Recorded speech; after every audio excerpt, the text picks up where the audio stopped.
Prezados irmãos e amigos e prezados ouvintes, em primeiro lugar eu desejo agradecer a Deus pela vida, a saúde.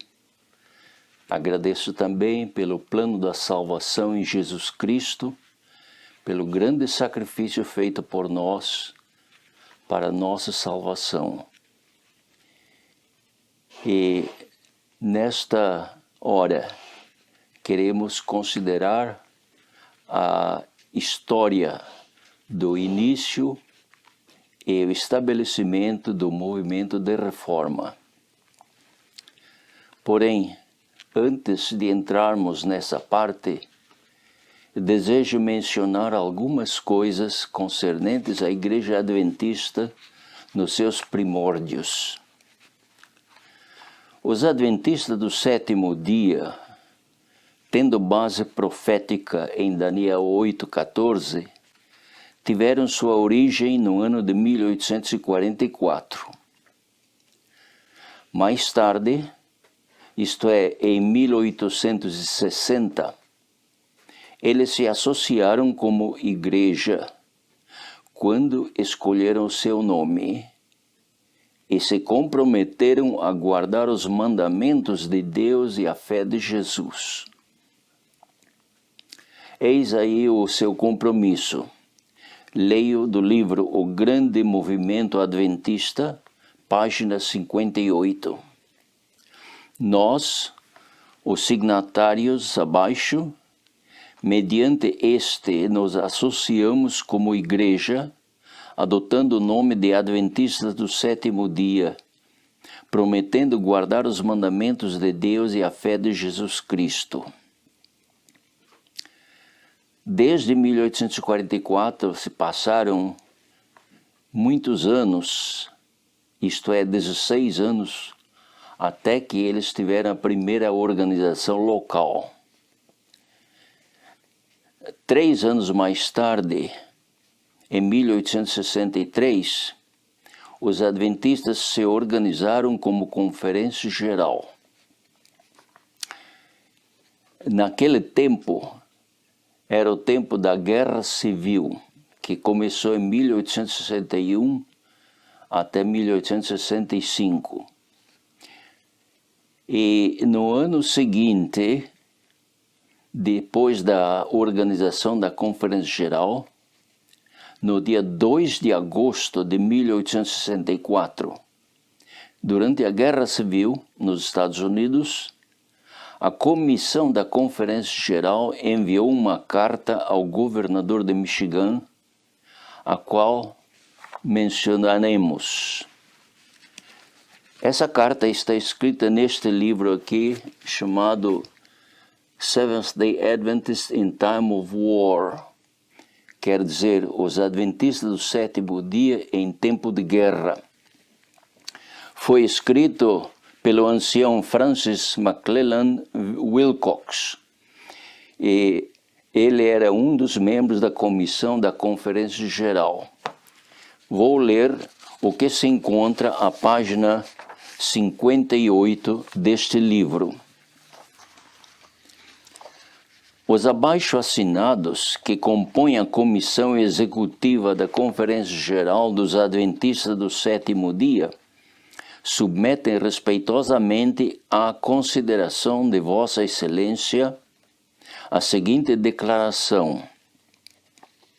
A denominação dos cristãos chamados Adventistas do sétimo dia, tendo a Bíblia como sua regra de fé e prática, são unânimes de opinião que seus ensinos contrastam com o espírito e prática de guerra.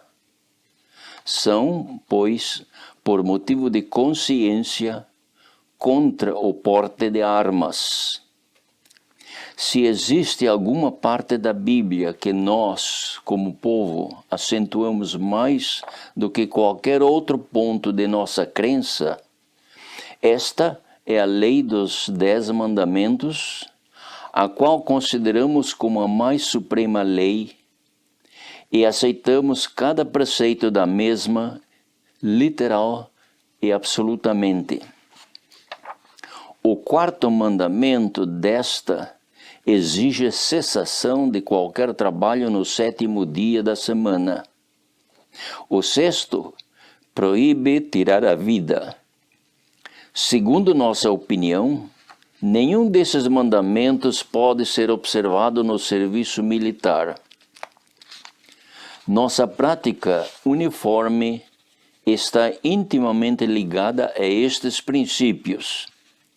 Por isso, nosso povo não se sentiu em liberdade de alistar-se no serviço militar. Em nenhuma de nossas publicações temos animado o costume do porte de armas. E, em caso de mobilização, em vez de violar nossos princípios, temos preferido pagar usura, prestar algum auxílio ou pagar $300 em moeda. E enquanto essa provisão tinha aplicação universal, não achamos que qualquer expressão dos nossos sentimentos fosse necessária. Ademais, representamos que os adventistas do 7º dia são rigidamente contra a escravatura, leal ao governo e simpatiza com ele contra a rebelião. Porém, como não temos tido uma longa existência como um povo distinto, e nossa organização foi recentemente aperfeiçoada, nossos sentimentos não são extensivamente conhecidos. A mudança na lei faz necessário que tomemos uma posição mais pública no assunto. Por esta razão, apresentamos perante a Vossa Excelência os sentimentos dos adventistas do 7º dia como uma corporação em relação ao porte de armas, confiando que, sem hesitação, endossará nosso pedido que, como um povo, estejamos sob a intenção da última ação do Congresso concernente àqueles que conscienciosamente se opõem ao porte de armas e que desfrutem os benefícios da dita lei. Assinam John Byington, que era o presidente, J.N. Loughborough e G.O.W. Amadon, membros da Comissão Executiva dos Adventistas do 7º dia. Mais tarde, no dia 17 de maio de 1865, foi feita a seguinte declaração na terceira sessão anual da Conferência Geral dos Adventistas do 7º dia. E isto está registrado no mesmo livro, Adventistas do 7º dia em tempo de guerra, a página 24. Eu leio: resolvemos reconhecer o governo civil como ordenado por Deus, para que a ordem, a justiça e a paz sejam mantidas no país e para que o povo de Deus possa viver uma vida tranquila e pacífica em toda a piedade e honestidade. Em harmonia com este fato, reconhecemos a justiça de rendermos tributo, imposto, honra e reverência ao poder civil, conforme prescrito no Novo Testamento. Ao passo que damos alegremente a César as coisas que as Escrituras mostram serem dele, somos obrigados a abster-nos de qualquer participação em atos de guerra e derramamento de sangue, por serem incoerentes com os deveres que nos são ordenados pelo nosso Divino Mestre. Resolvemos que esta conferência solicite à Comissão Executiva da Conferência Geral que prepare um artigo para publicação mostrando nosso ponto de vista do ensino das Escrituras sobre o assunto da guerra. se encontra a página 24 do livro Adventista do Sétimo Dia em Tempo de Guerra. Na sessão da Conferência Geral em 1867, foi decidido ainda o seguinte, e isto se encontra na revista Review and Herald, 28 de maio de 1867. Leio. Resolvemos que, na opinião desta conferência, o porte de armas ou participação na guerra é uma violação dos ensinos do nosso Salvador e o espírito e letra da lei de Deus. Porém, é nosso dever render respeito aos governadores civis em obediência a tais leis que não chocam com a palavra de Deus. Ao cumprirmos este princípio, rendemos tributo, impostos, reverência, etc. Review and Herald, 28 de maio de 1867.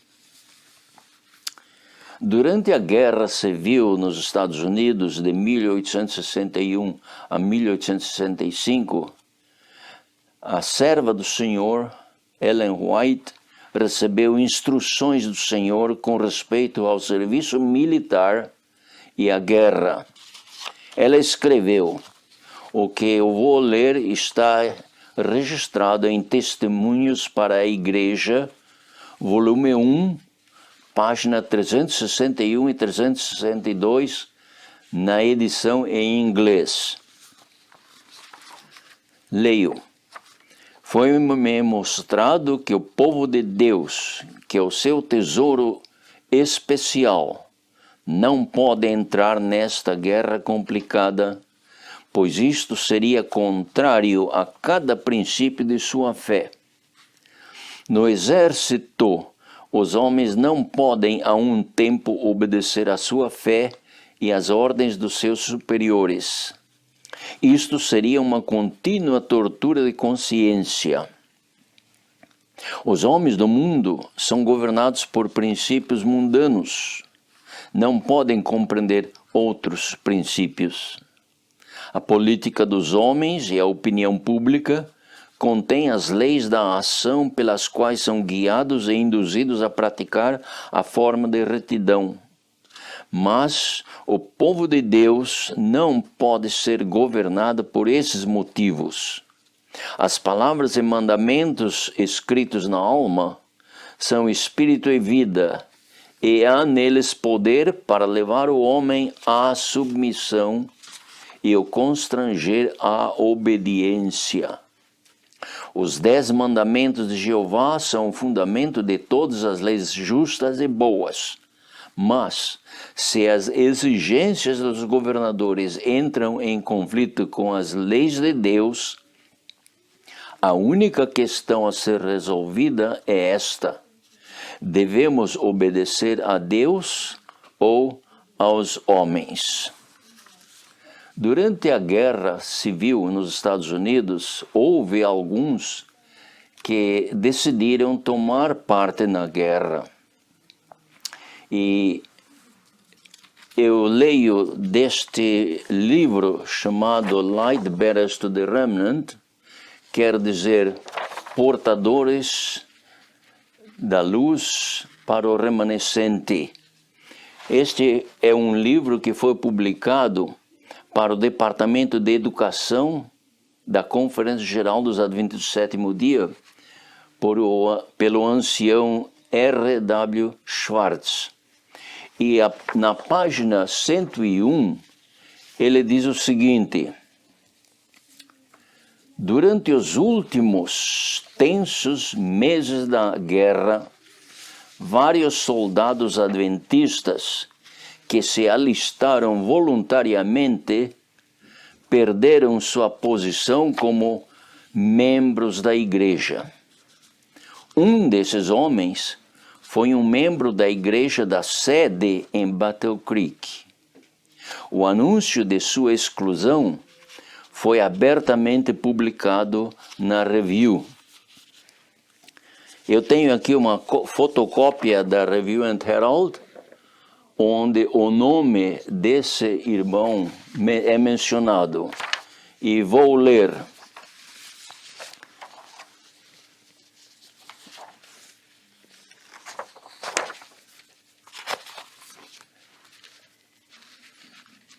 Sendo que o alistar-se no serviço de guerra é contrário aos princípios de fé e prática dos adventistas do sétimo dia, conforme está contida nos mandamentos de Deus e a fé de Jesus, eles não podem reter na sua comunhão aqueles que se alistam.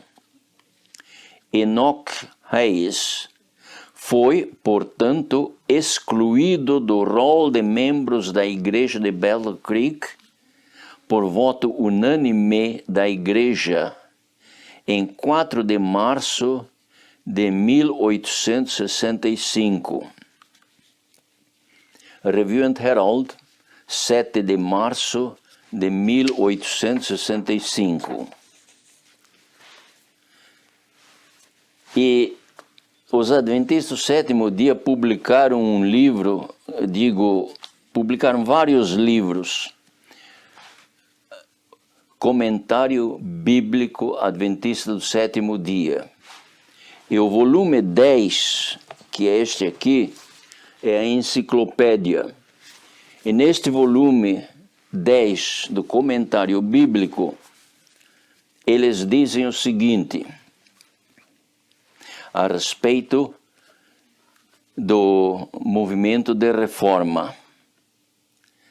Sob o título Adventista Sétimo Dia, Movimento de Reforma Alemão, eles dizem o seguinte, apesar de que a questão original era a respeito de visões e marcar datas, o osso da contenda através dos anos tem sido a posição tomada pela Igreja Adventista Sétimo Dia a respeito do dever de seus membros no serviço militar.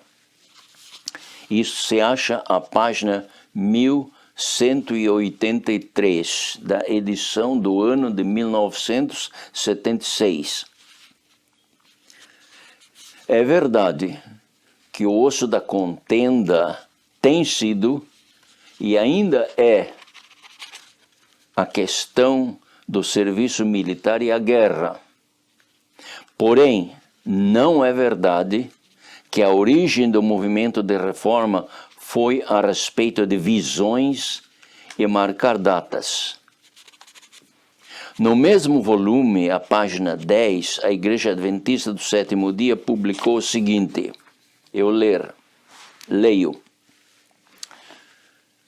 Um homem, Joe Vick, foi convocado ao exército alemão. Provou ser um extremista, dizendo que foi-lhe mostrado em visão que a graça para todos os homens terminaria na primavera. Várias outras pessoas também fizeram predições marcando datas. Esses que se declaravam ser profetas acusavam os dirigentes da Igreja Adventista do Sétimo Dia por não dar crédito às suas predições e por recusar a publicação das mesmas. Isto se acha escrito na mesma página do Comentário Bíblico Adventista, na página 1183. O único nome mencionado aqui foi de Joe Vick. Joe é a abreviação de Johann Vick.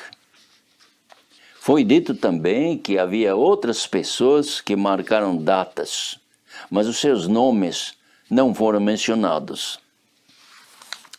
O nome de Johann Vick, que pretendia ter visões, é usado no Comentário Bíblico Adventista na enciclopédia como sendo o fundador do movimento de reforma. Com toda honestidade, devemos dizer que isso não é verdade. Johann Wick era um membro da Igreja Adventista do Sétimo Dia, não do movimento de reforma. Vamos citar as palavras do ancião Arturo Grosvenor Daniels, presidente da Conferência Geral, o que ele declarou em Friedensau em 1920. A.G. Daniels diz: estes aqui são os documentos que nos foram entregues pelo irmão Conradi. Eles devem demonstrar em que consiste este movimento. Podemos deixar de fora os documentos que vós considerais alheios ao vosso movimento. O primeiro documento é de Wick. E. Dörschler responde: ele não pertenceu a este movimento. Tenho tido o privilégio de pertencer a este movimento desde o início. Registrado no protocolo, página 45. Essa publicação, o protocolo, é um relatório completo, palavra por palavra, do encontro de 4 membros da Comissão Executiva da Conferência Geral com os representantes de 2% que foram excluídos da Igreja. Tudo que foi dito nessas reuniões que tiveram foi estenografado e a Igreja Adventista publicou o livreto em alemão sob o título Protocol. Eles traduziram o folheto para o inglês, mas não publicaram. Ficou arquivado na Conferência Geral. O movimento de reforma traduziu o protocolo para o espanhol. Aqui eu tenho uma cópia do espanhol. Para o inglês e para o português. E as citações que eu fiz são da página da edição em português. E todas as citações que eu vou mencionar mais adiante serão da página da edição em português. Voltando ao nome de Johann Wick, devemos dizer não. Johann Wick nunca pertenceu ao movimento de reforma, nem antes e nem depois da organização da Conferência Geral do Movimento de Reforma em 1925. Contudo, o seu nome é usado para denegrir o movimento de reforma. Mesmo que se Johann Wick fosse um dos pioneiros, ele não foi, mas mesmo que fosse, e ele com outros apostatassem, não seria apropriado acusar o movimento de reforma por causa da apostasia de alguns. A nossa igreja não está baseada em sentimentos de homens, nem em sonhos, nem em visões falsas, mas está baseada na verdade eterna da Palavra de Deus. No ano de 1912, a Igreja Adventista do Sétimo Dia publicou uma lição da Escola Sabatina sobre a lei de Deus. A serva do Senhor escreveu a respeito da atitude de alguns porque eles enfatizavam demasiadamente a obediência aos mandamentos. E ela escreveu o seguinte, eu cito de Review and Herald, 11 de março de 1890. Encontrareis aqueles que dirão, estás muito excitado sobre este assunto, estás muito preocupado. Não deveis buscar a justiça de Cristo e fazer disso o máximo. Deveis pregar a lei. Como um povo temos pregado a lei, até que nos tornamos secos como o monte de Gilboa, que não tem nem orvalho nem chuva. Devemos pregar a Cristo na lei, e haverá seiva e nutrição na pregação, que será como alimento ao faminto rebanho de Deus. Neste ponto em que os adventistas eram tão zelosos em pregar a lei e ensinar a lei, enfatizar a lei, Deus pôs a igreja a uma prova. No ano de 1913, a serva do Senhor, a irmã White, advertiu a igreja em uma de suas mensagens à Conferência Geral com as seguintes palavras. Isto se encontra registrado no livro Mensagens Escolhidas, volume 2, página 403. Ela escreveu isto no ano de 1913. Devemos erguer a bandeira na qual se acha inscrito os mandamentos de Deus e a fé de Jesus. A obediência à lei de Deus é a grande questão. Não a percamos de vista. Precisamos esforçar-nos para despertar os membros da igreja e os que não professam coisa alguma a verem os reclamos da lei do céu e lhes obedecerem. Devemos engrandecer essa lei e torná-la gloriosa. No ano seguinte, no dia 28 de julho de 1914, começou a Primeira Guerra Mundial. Os dirigentes dos Adventistas do Sétimo Dia na Europa tomaram uma posição com respeito à guerra que era contrária à posição histórica da Igreja. Eles pediram que a juventude em idade militar tomasse parte ativa na guerra. Eles publicaram o seguinte, o que eu vou ler, que está registrado na enciclopédia, comentário bíblico da Igreja Adventista do Sétimo Dia, volume 10. A página 1183.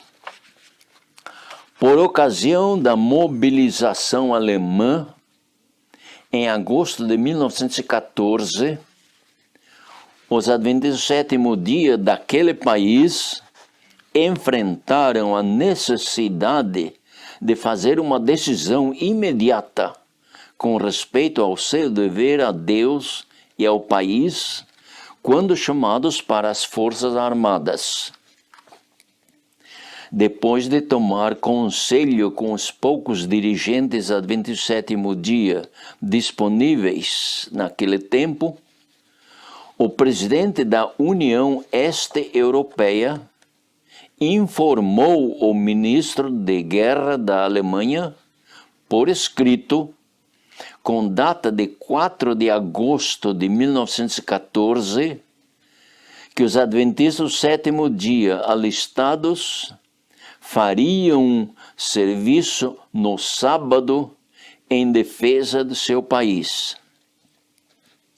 A maioria dos membros agiram devidamente quando convocados, apesar de que muitos deles pediram e foram escalados em serviços de não combatentes, como no corpo médico ou nas unidades da Cruz Vermelha. Muitos declararam ser objetores de consciência e, em alguns casos, sofreram tratamentos severos por terem feito isto. Comentário Bíblico da Igreja Adventista do 7º Dia, volume 10, página 1183, edição de 1976. Aqui, eles dizem que os adventistas tiveram que fazer uma decisão imediata sobre este assunto da guerra. Não, eles não tinham que fazer decisão alguma a respeito do assunto da guerra. A decisão da denominação estava firmemente estabelecida desde o princípio, isto é, uma posição contrária à participação de guerra. Na mesma página do comentário bíblico, eles dizem o seguinte: admitimos que os 3 líderes adventistas do 7º dia na Alemanha tomaram uma posição a respeito do dever dos adventistas do 7º dia no serviço militar, que era contrária à posição oficial histórica mantida pela denominação desde a Guerra Civil Americana de 1861 a 1865. Notemos que eles admitem que os dirigentes da Alemanha tomaram uma posição contrária à posição oficial histórica mantida pela denominação. Mas eles continuam dizendo, tomaram essa posição sob sua própria responsabilidade num tempo de emergência, pensando sinceramente que eles estavam fazendo o melhor que podiam sob as circunstâncias, mas isso nunca tem sido aprovado ou endossado por qualquer outra comissão ou conselho da Igreja Adventista do 7º dia. No mesmo livro, página 1183, do Comentário Bíblico Adventista do 7º dia. A enciclopédia diz que a posição tomada pelos 3 dirigentes, que era contrária à posição oficial e histórica, nunca tem sido aprovado ou endossado por qualquer outra comissão ou conselho da Igreja. Vamos citar algumas declarações de oficiais da Conferência Geral dos Adventistas do 7º dia, a ver se isso é verdade. Eu tenho aqui uma cópia da carta do ancião Christian. Este ancião Christian era membro da comissão da Conferência Geral. Ele escreveu a um outro membro da Conferência Geral, a um ancião M.E. Kern. E aqui, nesta carta, ele diz o seguinte: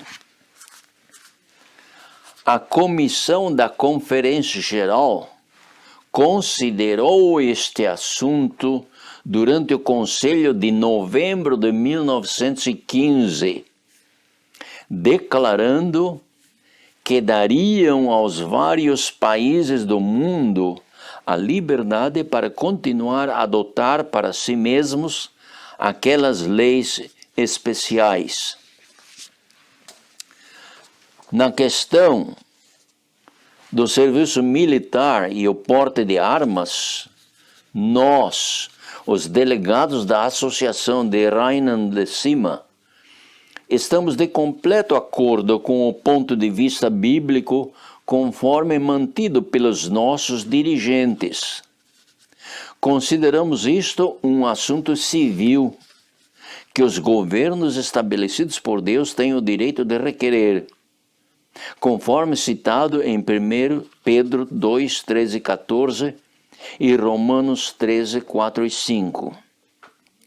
Ao perguntarem aos irmãos dirigentes, a comissão da Conferência Geral declarou no Conselho Outonal de novembro de 1915 que dava liberdade aos vários países do mundo para se adaptarem àquelas leis civis específicas no futuro, como foi no passado.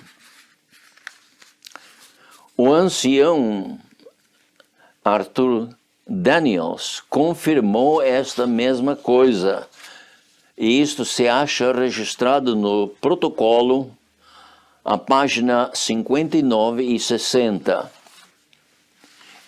Ele diz o seguinte: assim que eclodiu a guerra na Europa, estudamos cuidadosamente este assunto na América do Norte. Em 1914 a 18, durante a guerra, bem no início da guerra, a Conferência Geral enviou o ancião William Spicer, à Europa, para investigar o assunto que estava ocorrendo lá. E ele verificou os acontecimentos, e quando se reuniram, a comissão se reuniu, e ancião Daniels diz: assim que eclodiu a guerra na Europa, estudamos cuidadosamente este assunto na América do Norte. E qual foi o resultado? O que foi que eles decidiram?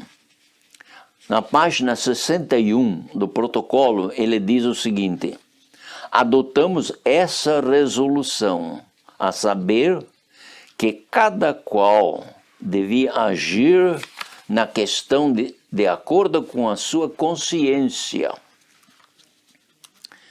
E a página 62 e 63 eu leio o seguinte: logo, houve alguns irmãos que tinham o espírito de amor à pátria e foram ao fronte e lutaram, chegaram à Inglaterra e à França, foram às trincheiras e não sei o que fizeram lá, mas prestaram serviço e voltaram quando se firmou o armistício. Qual foi nossa atitude a respeito de nossos irmãos no que se refere às diversas formas de proceder? Dissemos que não queremos ser consciência para os demais. Definimos nossa atitude declarando ser não combatentes. Não vimos a necessidade de ir à guerra. Deploramos a guerra e somos contrários a ela. Devemos, no entanto, conceder a cada cidadão o privilégio de adotar uma atitude que seja de acordo com sua consciência em relação ao governo. Nenhuma dessas pessoas foi excluída de nossa igreja. Nenhuma foi tratada como se não fosse cristã. Nossos irmãos mantiveram o espírito da liberdade, o espírito do amor, da tolerância e da misericórdia. Sentíamos não poder colocar-nos entre a consciência da pessoa e a igreja. Note-se que aqueles que foram ao fronte e lutaram, chegaram à Inglaterra e à França, foram às trincheiras, e quando voltaram após a guerra, continuaram sendo membros fidedignos. Nenhuma dessas pessoas foi excluída da igreja. Outrora,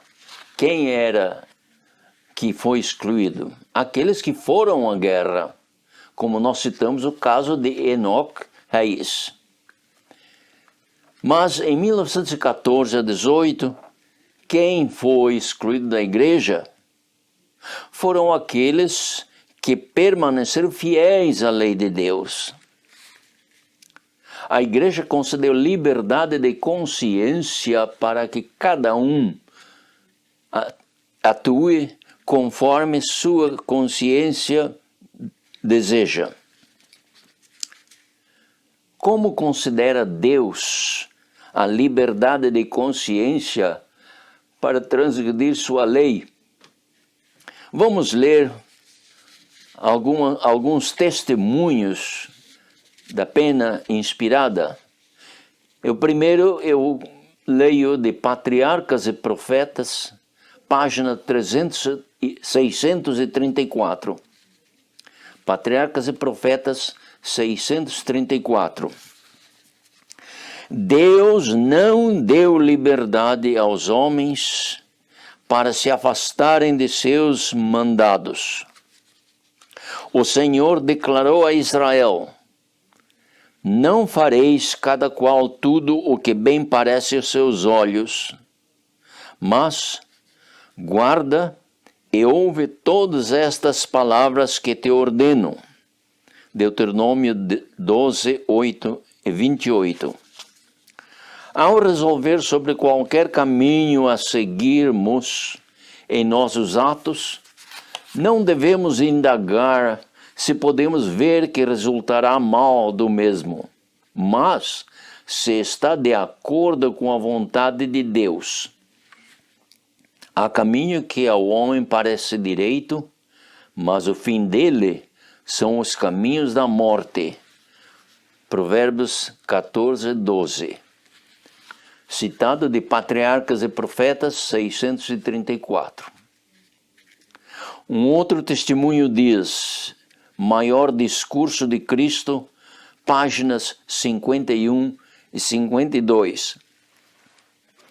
Fossem os homens livres para se apartar das reivindicações do Senhor e estabelecer uma norma de dever para si mesmos, e haveria uma variação de normas para se adaptarem aos vários espíritos, e o governo seria tirado das mãos de Deus. A vontade do homem se tornaria suprema, e o alto e santo querer de Deus, seu desígnio de amor para com suas criaturas, seria desonrado, desrespeitado. Sempre que os homens preferem seus próprios caminhos, põem-se em conflito com Deus. Eles não terão lugar no reino do céu, pois se encontram em guerra contra os próprios princípios do mesmo. Desconsiderando a vontade de Deus, estão se colocando ao lado de Satanás, o inimigo de Deus e do homem. O Maior Discurso de Cristo, páginas 51 e 52. A Igreja Adventista do Sétimo Dia, durante a guerra, deu liberdade de consciência. E não somente deu liberdade, mas mandou os oficiais tomarem parte na guerra. No mês de agosto de 1914, o secretário da Divisão Europeia distribuiu uma carta circular que vamos ler. Eu tenho aqui uma fotocópia do original da carta circular do ancião Guy Dales, secretário da Divisão Europeia dos Adventistas do Sétimo Dia. No dia 2 de agosto de 1914, ele escreveu: Hamburgo, 2 de agosto de 1914, aos nossos queridos irmãos e irmãs, Salmo 23 por saudações. Neste tempo difícil e terrível, no qual a Europa caiu, desejamos pedir o seguinte de vós: como seguidores de Cristo, devemos, pelo poder de Deus, ser verdadeiros, obedientes nestes dias e sujeitos aos serviços de nossa terra. 1 Pedro 2, 13, 14 e 17. Ponto 2. Devemos cumprir com os nossos deveres militares alegremente, enquanto estivermos no serviço ou sendo chamados a servir, para que os oficiais do dia vejam em nós valentes e verdadeiros soldados que estão dispostos a morrer por seus lares, por nosso exército e nossa pátria. Nosso destino está nas mãos de Deus. Se perdermos nossa vida enquanto estivermos na batalha, lembremos-nos de que nossa vida está escondida com Cristo em Deus. Colossenses 3, 8. Ponto 3. Aqueles que ficam em casa devem provar aos seus vizinhos que são de mente nobre e cheios do amor de Cristo, prontos para ajudar de toda maneira possível para aliviar os sofredores e os enfermos, os feridos, os pobres, as viúvas e os órfãos. Não devemos perder nossa coragem, mas ser pacientes na aflição, fazendo como Moisés, cujo hino esperamos cantar um dia, confiar nele como vendo o invisível. Hebreus 11, 27. Não nos esqueçamos de esquadrinhar as Escrituras com diligência. João 5, 39. Visitemos nossas reuniões regularmente e, acima de tudo, quando chegardes ao trono da graça, não deveis esquecer de orar por nosso governo e nosso exército. 1 Timóteo 2, 2. Ponto 4. Devemos sempre lembrar-nos de nossa missão como mensageiros de Cristo e, de acordo com nossas forças, servir para salvar as almas. Encomendamos a todos vós a graça de Deus. Permaneça com saudações cristãs, vosso irmão no Senhor, G. Dale, secretário da Divisão Europeia. 2 dias depois dessa carta, isto é, no dia 4 de agosto de 1914, o presidente da União Alemã, H.F. Schubert, enviou uma declaração ao ministro de guerra com os seguintes dizeres. Eu tenho aqui uma fotocópia da carta original enviada ao ministro de guerra. Charlottenburg, 4 de agosto de 1914. Muito indigno senhor general e ministro de guerra.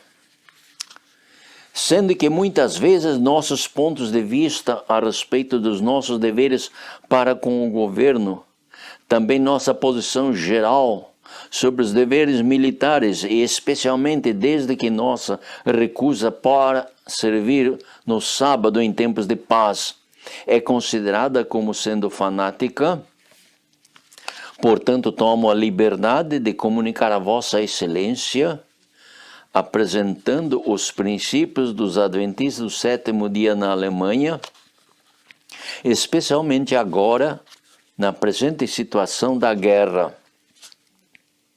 Ainda que baseados nas Escrituras Sagradas, buscamos cumprir com os preceitos do cristianismo, guardando o dia de repouso, o sábado que Deus estabeleceu no início, esforçando-nos a pôr de lado todo o trabalho nesse dia.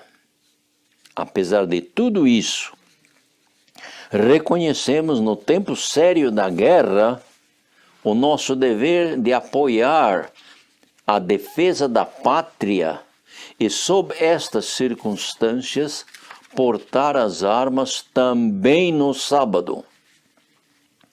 Sobre este ponto, tomamos nossa posição baseados nas Escrituras encontradas em 1 Pedro 2, 13 a 17. E aqui ele lê ou cita os versos de verso 13 a 17. Havemos dado estas resoluções aos nossos membros. Também pedimos a eles que organizem reuniões de oração, pedindo a Deus que conceda vitória às armas alemãs. Se alguns dos convocados adventistas recusarem o serviço no sábado, ou objetem a portar armas, seremos muito agradecidos, Vossa Excelência, se o comandante oficial tiver um conhecimento dos nossos princípios ou resoluções.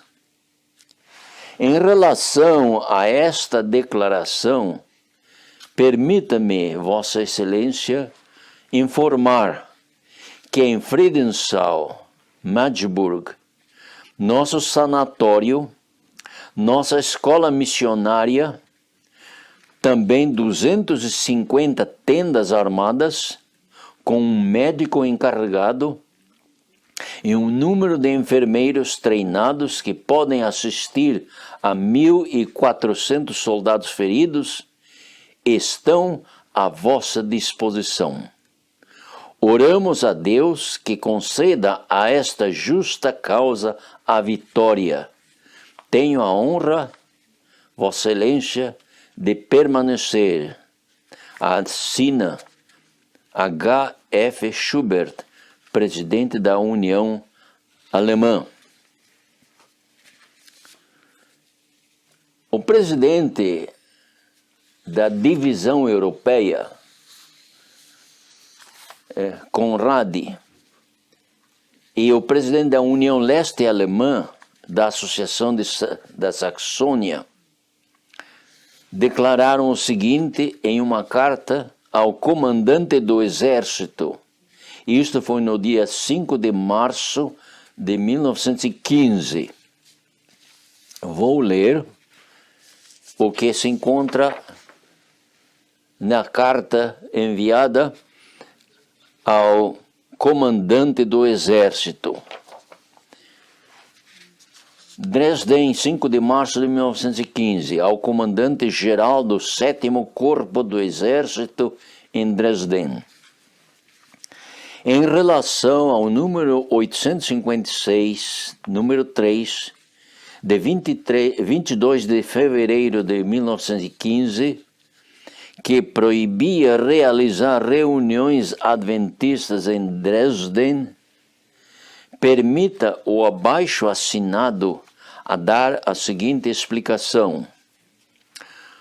Por vários anos, o abaixo assinado apresentou claramente diante dos oficiais militares, tanto verbalmente como por escrito, que o serviço militar no sábado, em tempos de paz, sempre permaneceu uma questão de consciência individual.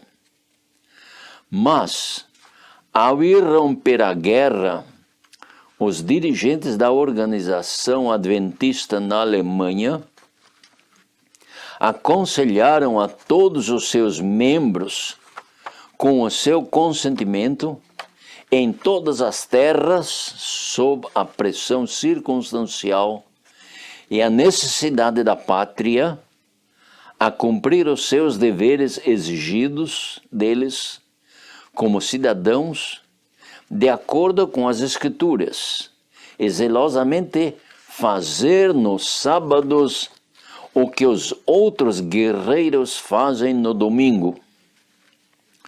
Como prova, permita que esta cópia do documento incluso, que foi escrito no dia 4 de agosto de 1914, sirva o altamente estimado ministro da Guerra da Prússia. Esta posição tomada já nos anos atrás é apoiada pelas assinaturas anexadas. Assina pela Divisão Europeia L.R. Conradi, presidente. Pela sede da União Este-Europeia em Berlim, assina H.H. Schubert. E pela sede da Associação da Saxônia, assina Peter Drinhaus, presidente. Desejo abrir aqui um parêntese. O meu pai nasceu no fim do século XIX, isto é, em 1893.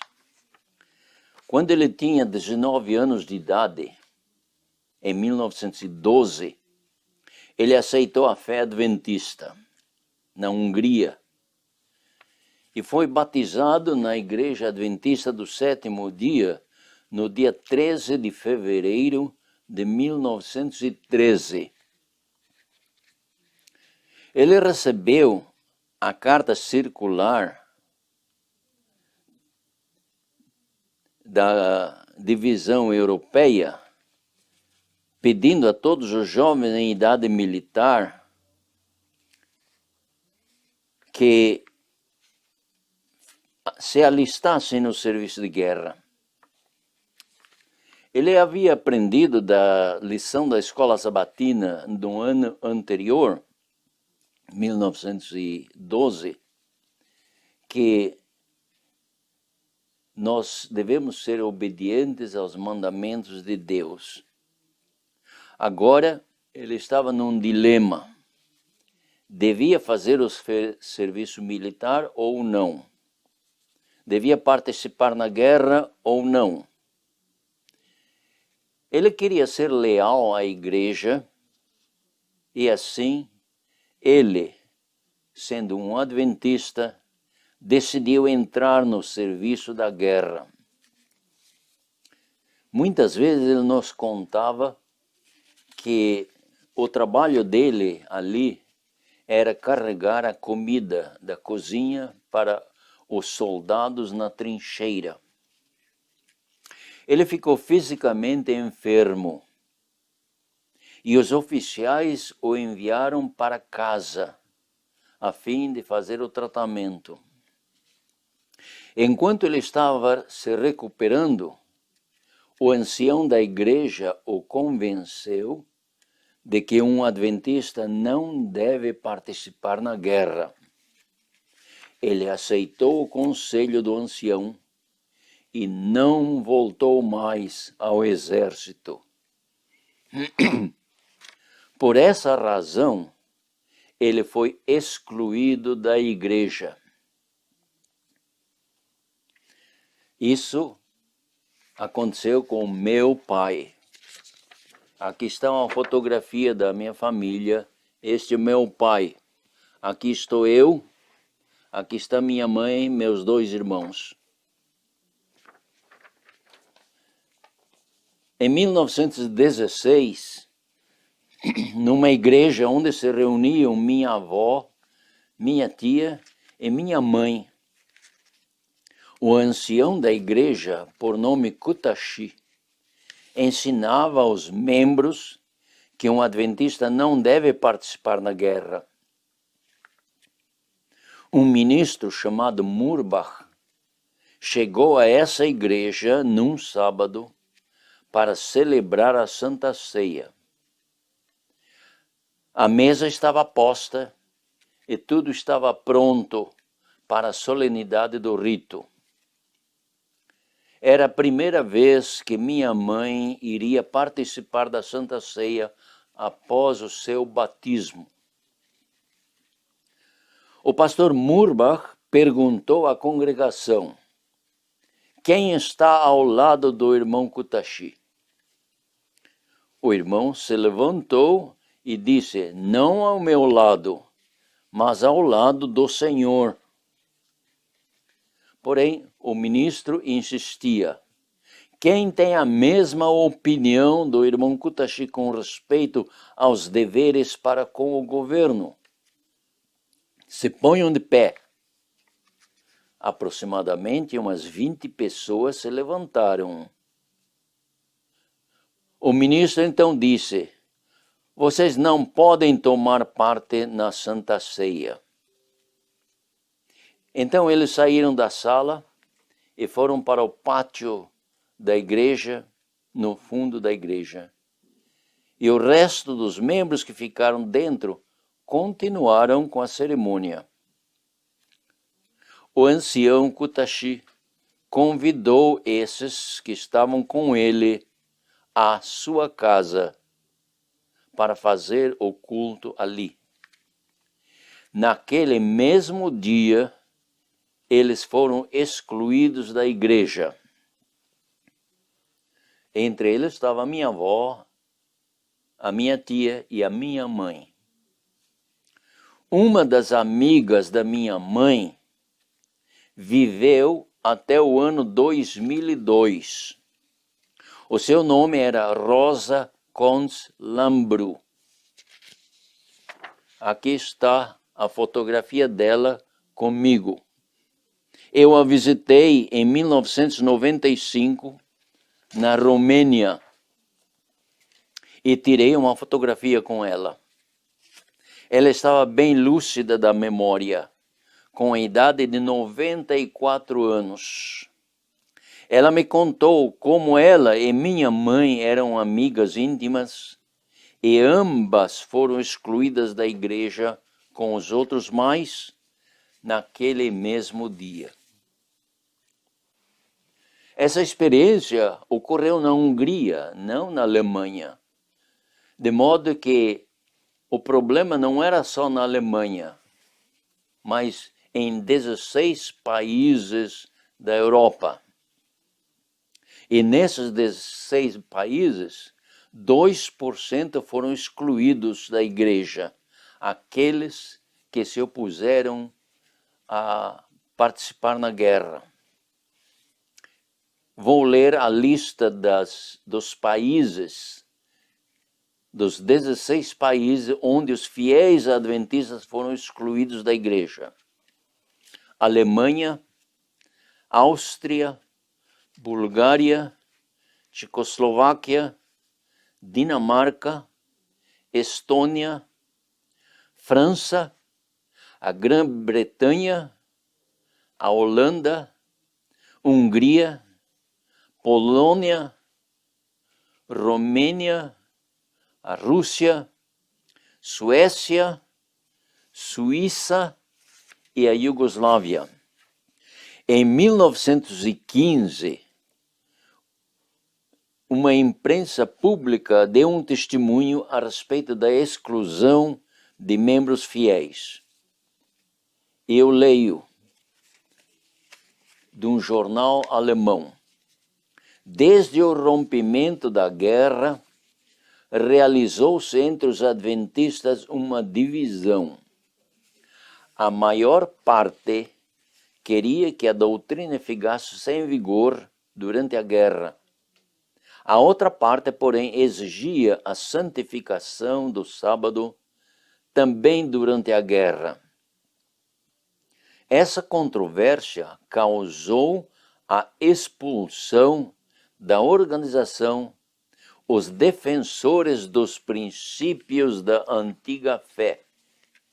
Isso foi publicado em Kölnische Zeitung, quer dizer, Jornal de Cologne, no dia 21 de setembro de 1915, na edição da tarde.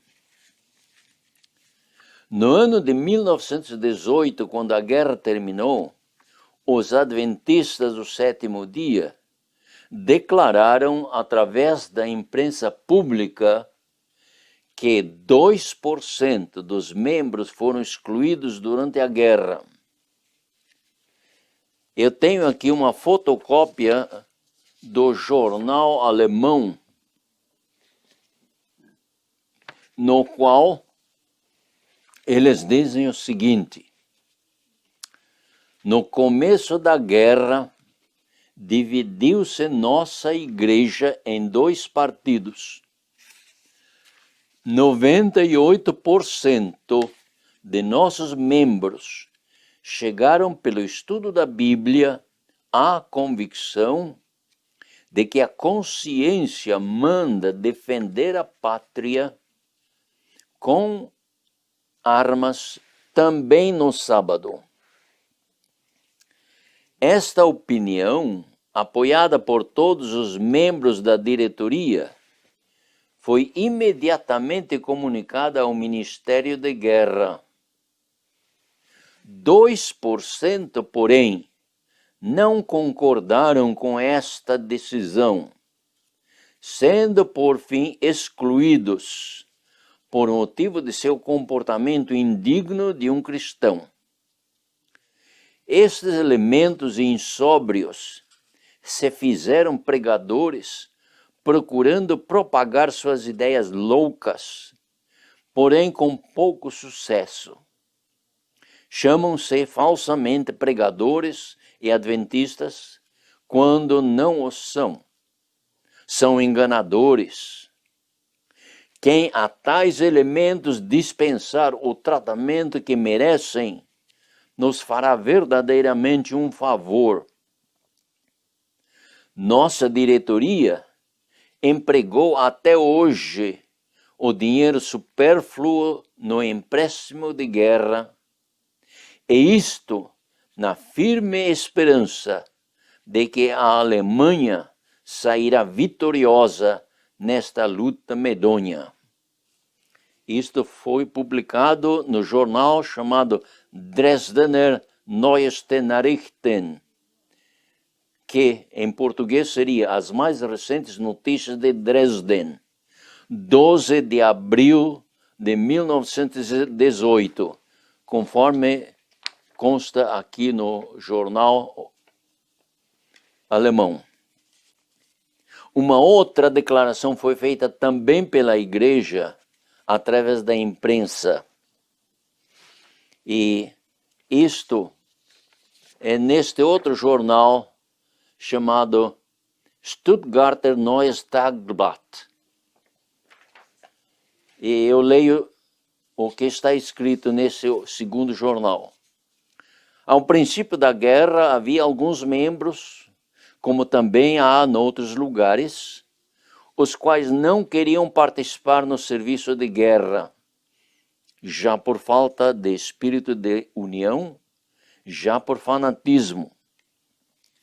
Estes começaram a espalhar seus escrúpulos na congregação, verbalmente e por escrito, visando induzir outros a fazer o mesmo. Foram exortados pela igreja, porém, devido à sua obstinação, tiveram que ser expulsos, pois se tornaram uma ameaça à paz interna e externa. Stuttgarter Neues Tagblatt quer dizer jornal diário mais recente, 26 de setembro de 1918. De que os fiéis foram expulsos da igreja era conhecido não somente pela imprensa pública, mas também pela Igreja Católica. Eu tenho aqui uma fotocópia de uma publicação católica chamado Paulinos, do dia 8 de março de 1953. Eles dizem o seguinte: em 1914, 2% dos membros foram excluídos da Igreja Adventista do Sétimo Dia na Alemanha, porque eles declararam que participação na guerra, e isso também no sábado, não se pode reconciliar com a doutrina adventista. Os crentes excluídos se consideravam como os verdadeiros guardadores e defensores do adventismo. Paulinos, 8 de março de 1953, publicação católica. Também a enciclopédia Wikipédia faz uma declaração a esse respeito. O que desejo ler da enciclopédia Wikipédia. Após a Primeira Guerra Mundial, foi formado um grupo conhecido como Adventistas do Sétimo Dia Movimento de Reforma, como resultado das ações de L.R. Conradi e certos dirigentes da Igreja Europeia durante a guerra, que decidiram que era aceitável para os adventistas tomar parte na guerra. Aqueles que se opuseram a essa posição de participação na guerra foram declarados excluídos pelos dirigentes da igreja local naquele tempo.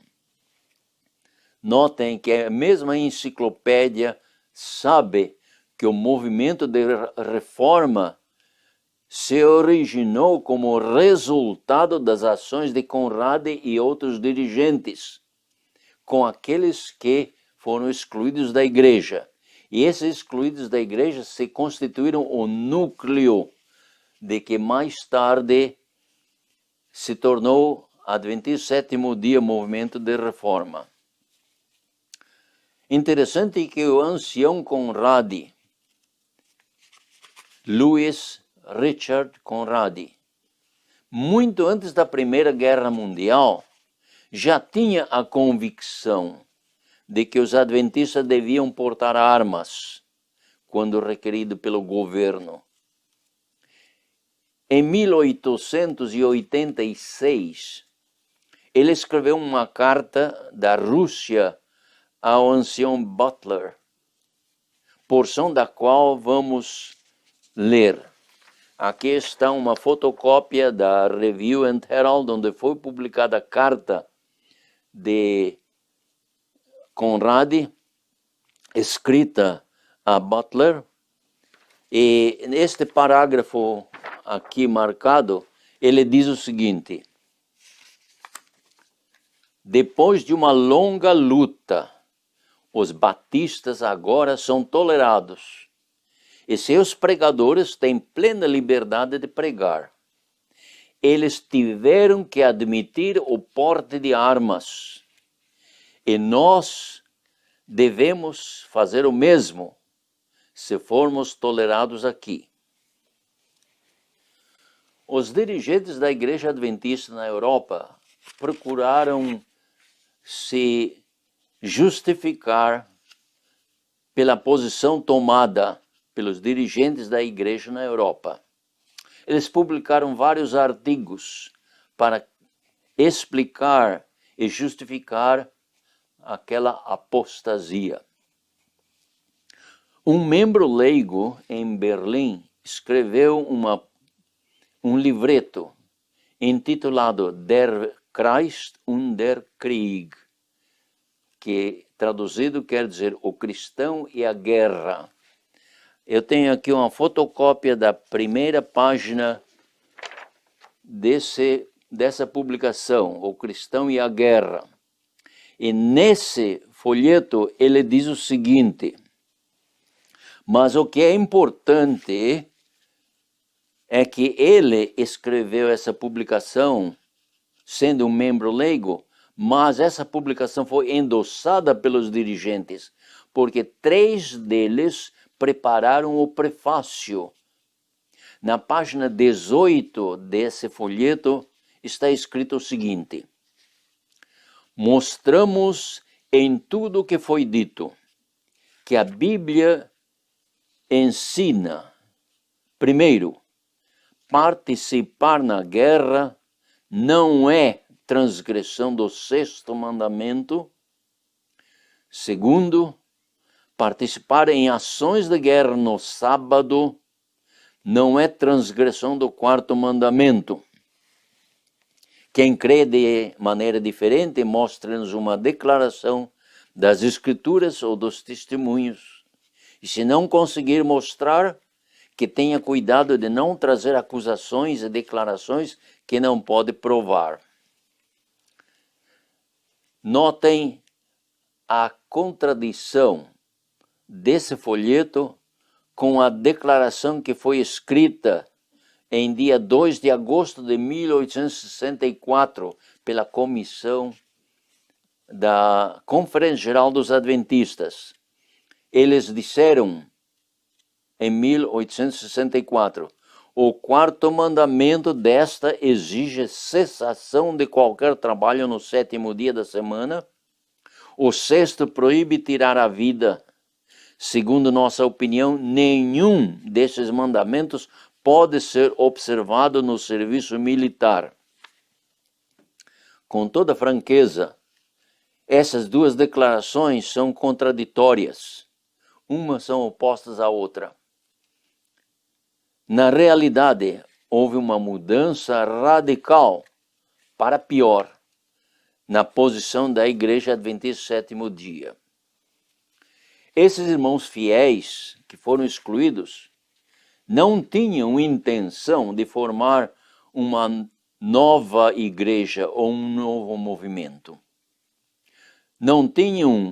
Eles não tinham uma organização a nível mundial, mas tinham organizações locais, tais como grupos e igrejas, que se desenvolveram durante os 4 anos da guerra.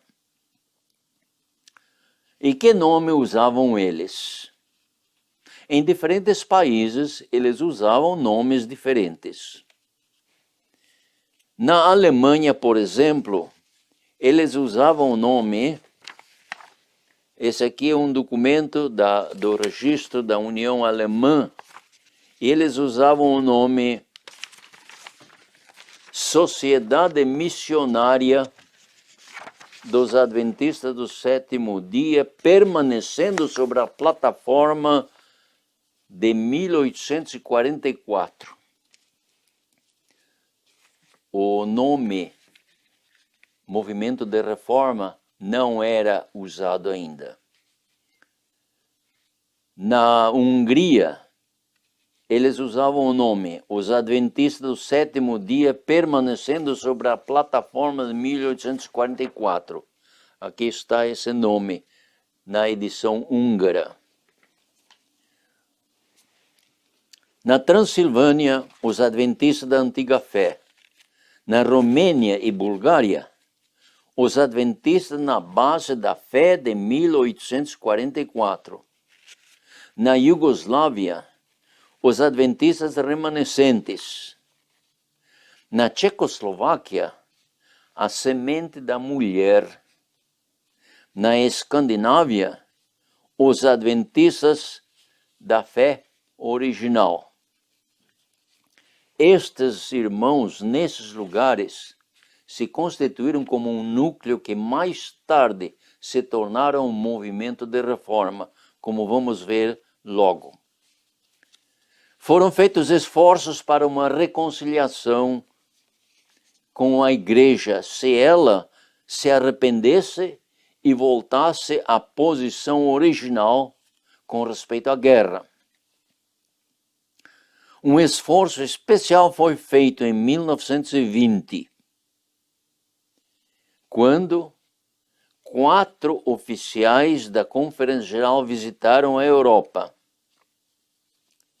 E esses eram Arthur Grosvenor Daniels, que era o presidente, L.H. Christian, que escreveu essa carta que eu mostrei, F.M. Wilcox, o escritor deste livro aqui, e M.E. Kern. Esses 4 membros da comissão da Conferência Geral se reuniram e estavam presentes nessa reunião 51 membros da Igreja Adventista e da parte dos 2%, 16 membros. As reuniões foram feitas na Escola Missionária de Friedenthal, na Alemanha. Depois de vários diálogos os 2%, representantes dos 2%, apresentaram 4 perguntas aos dirigentes da Conferência Geral. E essas 4 perguntas são registradas aqui no protocolo, nas páginas 15 e 16. A primeira pergunta era: que posição toma a Conferência Geral em face da resolução que a direção alemã tomou desde o ano 1914 acerca do 4º e 6º mandamentos? O ponto 2 era: que prova há de que nós não seguimos a regra bíblica para com os irmãos? Ponto 3. Qual é a posição atual da Associação Geral dos Irmãos Norte-Americanos com referência aos testemunhos da irmã White? E o ponto 4 é: qual é a nossa mensagem de Apocalipse? É nacional ou internacional? Nós queremos focalizar no ponto primeiro. Depois de vários dias de diálogo, o ancião Daniels deu o veredito, que está registrado no protocolo, páginas 93 e 94. Leio. Cremos que os pontos de vista que defendeis são totalmente errôneos. Cremos tanto no 4º mandamento como até aqui. No entanto, não estamos em condições de apoiar vossa interpretação a esse respeito. Que haverias dito de Moisés se ele, alguns dias depois de lhe ser dada a lei no Sinaí, vos houvesse encarregado de matar o rei de Bassã e todos os homens, mulheres e crianças? Vós o teríeis acusado de assassinato? Não obstante, Deus lhe deu a ordem de violar o 6º mandamento. Vedes que na interpretação dos mandamentos há muitas coisas e devemos ter a liberdade de ler e entender os mandamentos sem estar sujeitos à interpretação de qualquer pequena organização. Os representantes dos 2% não ficaram satisfeitos com a resposta ou o veredito do ancião Daniels. Eles entraram em contato com outros países da Europa e compreenderam que eles tiveram a mesma experiência que os daqui da Alemanha. No ano de 1921, foi o ano seguinte depois da reunião em Friedenthal, houve uma conferência internacional e aqui estão os representantes desta conferência.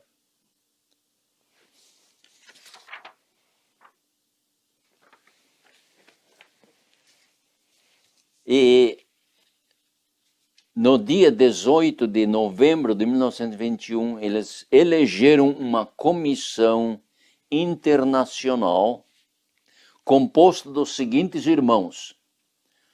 Vou ler o nome deles. E esta é a comissão que foi eleita.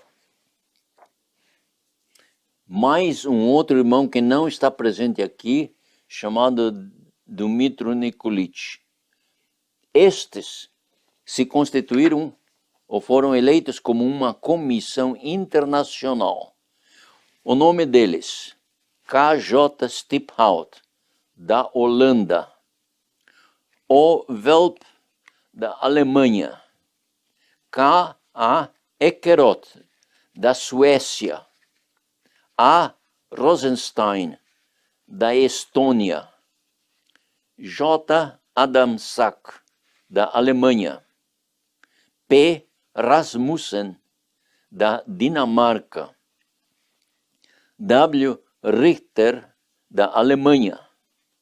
J. Rosenberg, da Estônia, C. Spanknöbel da Suíça, D. Nikolic da Bulgária. Notem que o nome de Vic não está nessa comissão. Ele não fez parte dessa comissão. Essa comissão internacional decidiu enviar 2 representantes dos 2% aos Estados Unidos da América do Norte, a São Francisco, Califórnia. E esses 2 eram os irmãos Otto Welp e Wilhelm Spanknöbel, para dialogar com os delegados que iriam se reunir. Esses 2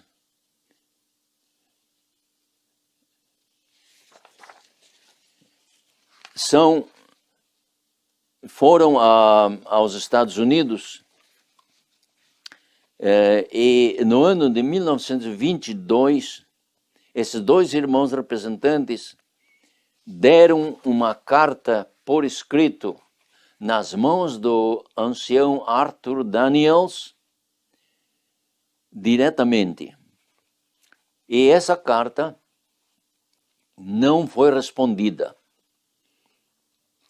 A carta tinha por data dia 11 de maio de 1922. Os irmãos esperaram até o dia 18 de maio de 1922 e então eles lhes enviaram uma segunda carta. Essa segunda carta tampouco foi respondida. 4 dias depois, eles enviaram uma terceira carta, bem abreviada, no dia 22 de maio de 1922, pedindo aos representantes das igrejas, de todo mundo que estavam reunidos ali, que respondessem sim ou não às suas 2 cartas anteriores. No dia 24 de maio, 2 dias depois, o ancião Daniels deu a resposta verbalmente, dizendo que eles não podiam apresentar esta questão aos delegados. Assim que nossos representantes não tiveram êxito algum ao irem da Europa aos Estados Unidos com uma missão tão importante. Os delegados da Conferência Geral em São Francisco estavam muito ocupados. É de estranho e difícil de compreender que eles não tinham tempo para ouvir os representantes de milhares de almas na Europa. Sim, eles estavam muito ocupados na sua assembleia. Qual era o ponto-chave das suas reuniões? Queremos citar de um jornal secular o que se passava nas suas reuniões. Esse jornal está mencionado neste livro, escrito pelo irmão A. Balbach, e eu vou ler essa referência publicada no jornal.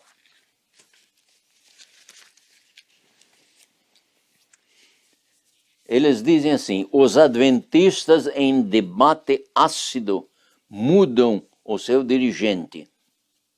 William A. Spicer, secretário da Conferência Geral, nomeado para presidente.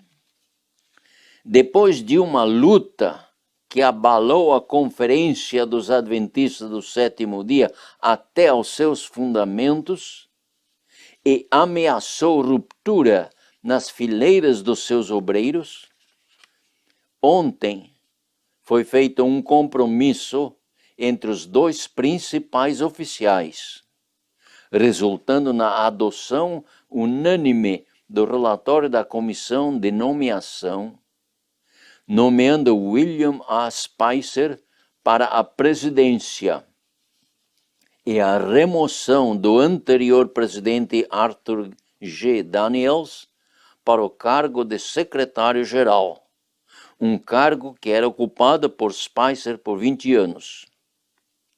O compromisso, porém, não foi feito, senão depois de muito criticismo e ácido e amarga denunciação da política suja que o presidente Daniels e alguns outros que o apoiavam moviam por meses na campanha para conseguir uma mudança de presidentes. Isso foi escrito na San Francisco Chronicle, quer dizer, a Crônica de São Francisco, 23 de maio de 1922. Eles ficaram muito envergonhados do que havia ocorrido. E depois da eleição dos oficiais, os delegados fizeram uma resolução que foi publicada no boletim da conferência. E essa resolução também está registrada no livro, aqui. Eles dizem o seguinte: sendo que há evidência inequívoca de que a triste influência de métodos políticos atuados por um número comparativamente pequeno para solapar a influência e destruir a boa reputação de oficiais honrados entre nós. Portanto, fica resolvido que nós nos comprometemos, em nome de Deus, a um arrependimento completo de todas essas coisas não sagradas. De modo que os dois representantes não tiveram êxito, não puderam entrevistar os delegados para apresentar o caso. Eles tiveram que voltar à Europa e relataram à Comissão Internacional o resultado de sua visita. No fim do mesmo ano de 1922, de 27 de dezembro de 1922 a 2 de janeiro de 1923, a divisão europeia da Igreja Adventista do Sétimo Dia realizou uma reunião do Conselho em Gland, Suíça, onde, entre outros assuntos, decidiram o seguinte, e o que eu vou ler está registrado neste livro, aqui, Adventista Sétimo Dia em Tempo de Guerra, página 346 e 347. Honramos a lei de Deus conforme contida nos 10 mandamentos e explicada pelos ensinos de Cristo e exemplificada em sua vida. Por isso, observamos o sétimo dia, sábado, como tempo sagrado. Abstemo-nos de todo o trabalho secular nesse dia, mas empenhamo-nos de bom grado em obras de necessidade e caridade que sirvam para aliviar os sofrimentos e erguer a humanidade em tempos de paz e em tempos de guerra. Recusamos participar em atos de violência e derramamento de sangue. Concedemos, porém, a cada membro da Igreja absoluta liberdade para servir a seu país em qualquer tempo e em qualquer lugar, conforme os ditames de sua consciência pessoal. Essa liberdade de consciência para transgredir a lei de Deus foi repetida em janeiro de 1923.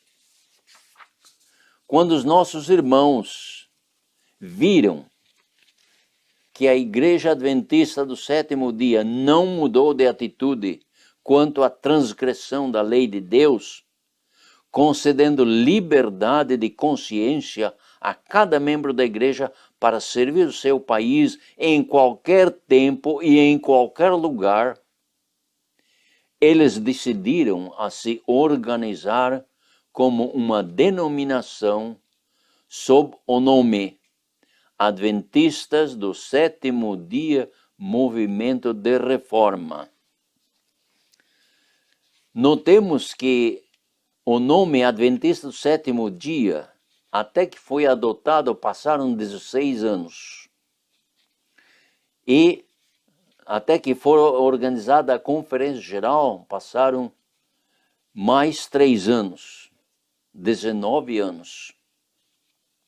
Assim também, aqueles que foram excluídos esperaram, e no dia 15 de julho de 1924, eles tiveram uma reunião da Comissão Internacional e concordaram adotar o nome Conferência Geral dos Adventistas do Sétimo Dia Movimento de Reforma. Mas no dia 1º de junho de 1924, foi decidido que eles não podiam trabalhar com maior eficiência sem uma organização da Conferência Geral. E em 15 de julho eles decidiram que a Conferência Geral deve ser organizada. Por essa altura, os irmãos em diferentes países eram organizados em grupos, igrejas, associações, e também puderam organizar 4 uniões. A União Alemã, a União do Danúbio, a União Báltica e a União Escandinava.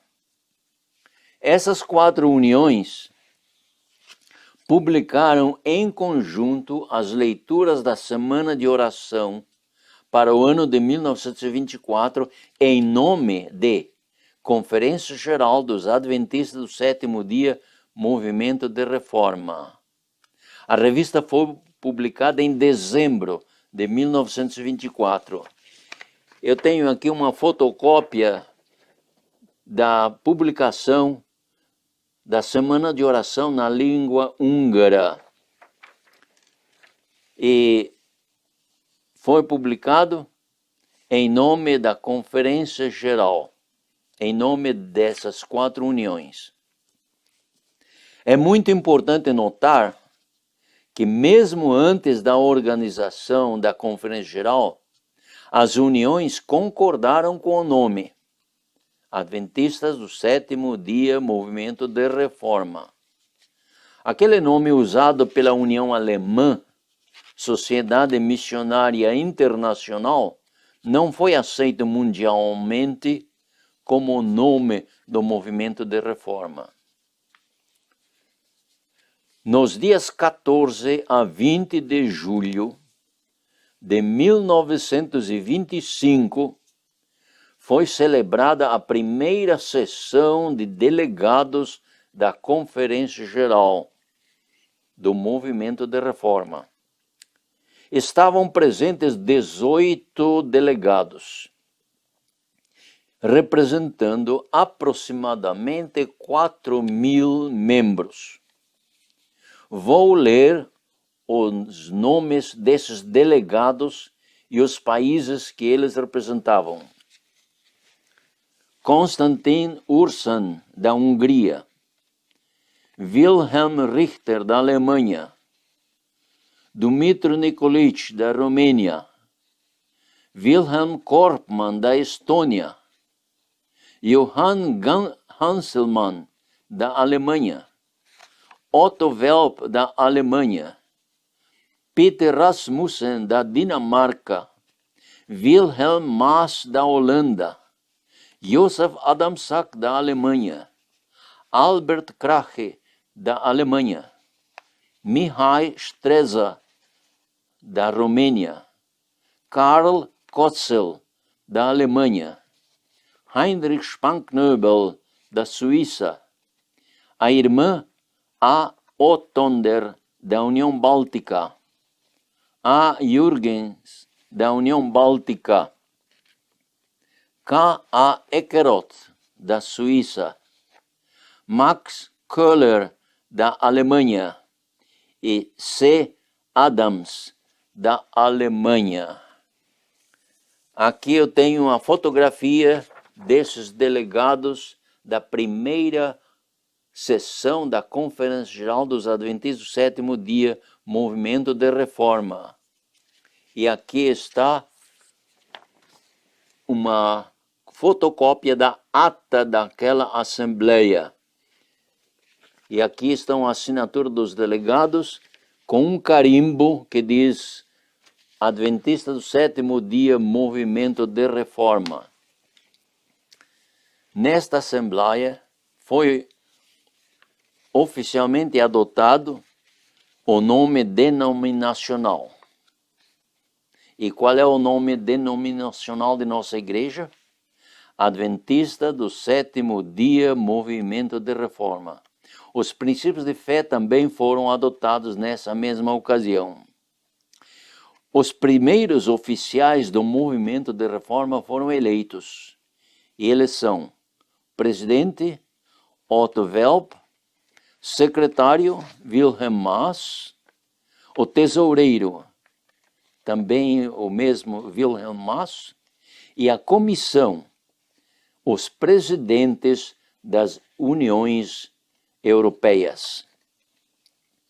Johann Wick e outros elementos fanáticos não fizeram parte do movimento de reforma, nem antes e nem depois de 1925. Em resumo, esta é a breve, verdadeira história do início e estabelecimento do movimento de reforma. Uma pergunta muito importante. Temos nós o direito de ser a igreja remanescente de Deus? O que é que nos dá esse direito? A resposta é dada pelo Espírito de Profecia. Vamos ler em Review and Herald, 17 de julho de 1900. Eu leio. Cristo tem uma igreja em cada época. Obediência aos mandamentos de Deus nos dá o direito aos privilégios dessa igreja. O que é que nos dá o direito de sermos a igreja de Deus? A obediência aos mandamentos de Deus. Um outro testemunho diz em Manuscript Releases, quer dizer, manuscritos liberados, volume 14, página 102. Eu leio o seguinte: quando uma igreja mostra ser infiel à palavra do Senhor, qualquer que seja a sua posição, qualquer que seja a sua sagrada vocação, o Senhor não mais poderá obrar com eles. Outros são escolhidos para arcar com as responsabilidades importantes. Manuscritos Liberados, volume 14, página 102. O Espírito de Profecia nos diz como Deus considera uma igreja infiel à lei de Deus. Isso é tirado do livro Vida e Ensinos, página 207. Leio.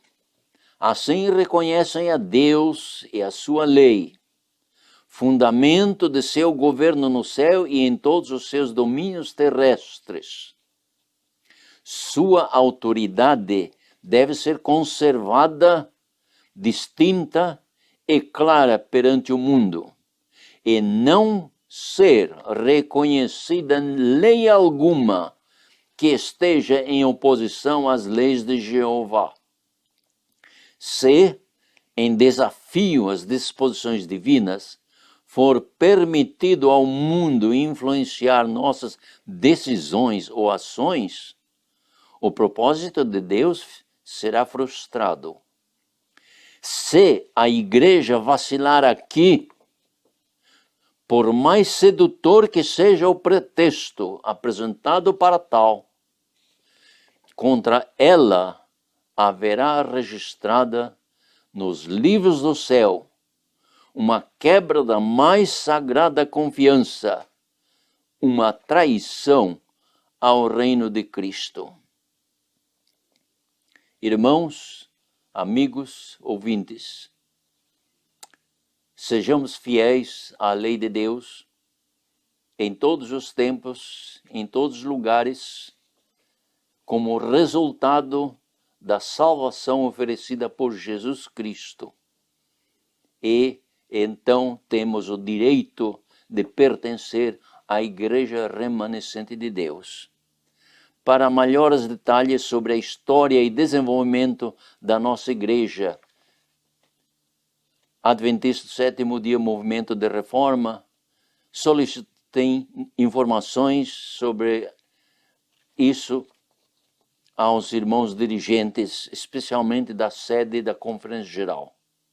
Também recomendamos que leiam o livro publicado pelo falecido irmão Alphonse Balbach, A História do Movimento de Reforma. Que Deus os abençoe a todos. É o meu desejo e minha oração. Amém.